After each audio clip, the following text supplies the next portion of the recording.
पंडित धीरेन्द्र शास्त्री का मुद्दा इस समय पूरे देश में जोरों से गरमाया हुआ है। इस मामले पर मध्य प्रदेश सरकार की मंत्री उषा ठाकुर ने स्वदेश न्यूज से खास चर्चा कर बताया कि पंडित धीरेन्द्र कुमार शास्त्री जी में ना तो अंधविश्वास है, ना कोई चमत्कार और ना ही कोई जादू टोना है। वो भारत सनातन धर्म के मुताबिक एक अध्यात्म है जो कि संपूर्ण भारत में पाया जाता है। भारत में सदियों से सुख दुख के लिए कई आध्यात्मिक उपाय किए जाने की परंपरा रही है। उसी परंपरा के मुताबिक पंडित धीरेन्द्र शास्त्री काम कर रहे हैं। इस वक्त पूरे देश में सिर्फ एक ही मुद्दा गरमाया हुआ है, वो है पंडित धीरेन्द्र कुमार शास्त्री। इस वक्त हमारे साथ उषा ठाकुर जी मौजूद हैं। दीदी, पंडित धीरेन्द्र कुमार शास्त्री को अगर देखा जाए, जिस तरीके से देखा जा रहा, कई प्रकार के सवाल जवाब उठ रहे हैं, अंधविश्वास या चमत्कार, और अब एक नए एंगल का प्रवेश हो चुका है, जादू टोना। आप क्या मानती, किस दृष्टिकोण से देख रही हैं? वो ना अंधविश्वास है, ना जादू टोना है। वो उनकी साधना है, वो सिद्धि है, वो हनुमान जी के साधक हैं।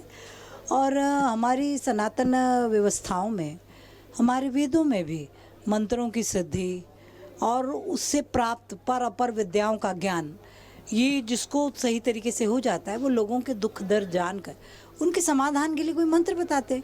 वो कोई जादू नहीं करते। आप जाएंगे तो भाई ये कष्ट है, तो वो कहते कि इस मंत्र को 6 महीने तक इस पद्धति से जाप कीजिए, सूर्योदय के पहले उठिए, भगवान सूर्य को जल समर्पित कीजिए, प्रकृति की सेवा कीजिए, पौधों को बड़ा कीजिए।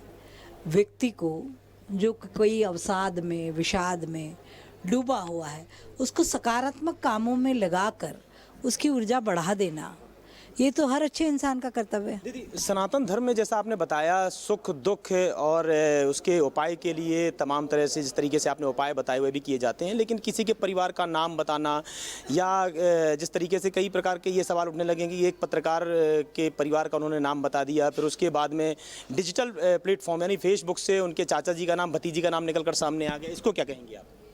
तो अब देखिए, अब ये तो ऐसे कुतर्कों का, प्रश्न प्रतिप्रश्नों का कोई वो नहीं है, पर किसी की साधना सिद्धि, भाई जिनको विश्वास है वो माने, जिनको नहीं है वो ना माने। कोई सबको मानने के लिए तो बाध्य नहीं किया जा रहा। तो हमारे साथ उषा ठाकुर जी मौजूद थे, जिनका मानना है कि वह एक सिद्धि और साधना है जो पंडित धीरेन्द्र कुमार शास्त्री का जो है पूरा मामला गरमाया हुआ है। और जिस तरीके से पूरे देश में इस मुद्दे को उठाया जा रहा है, पंडित धीरेन्द्र कुमार शास्त्री का कई प्रकार के सवाल जवाब उठ रहे हैं। कोई इसको अंधविश्वास करार दे रहा है, तो कोई इसको चमत्कार करार दे रहा है, कोई दैवी शक्ति, तो कोई डिजिटल प्लेटफॉर्म की ताकत करार दे रहा है। तो इस प्रकार से तमाम तरीके से मुद्दे गरमा रहे हैं, जिस पर हमसे बात की मंत्री उषा ठाकुर ने, जिन्होंने इसको सिद्धि और साधना करार देते हुए बात की। कैमरामैन राकेश के साथ दुर्गेश गुप्ता, स्वदेश न्यूज, भोपाल।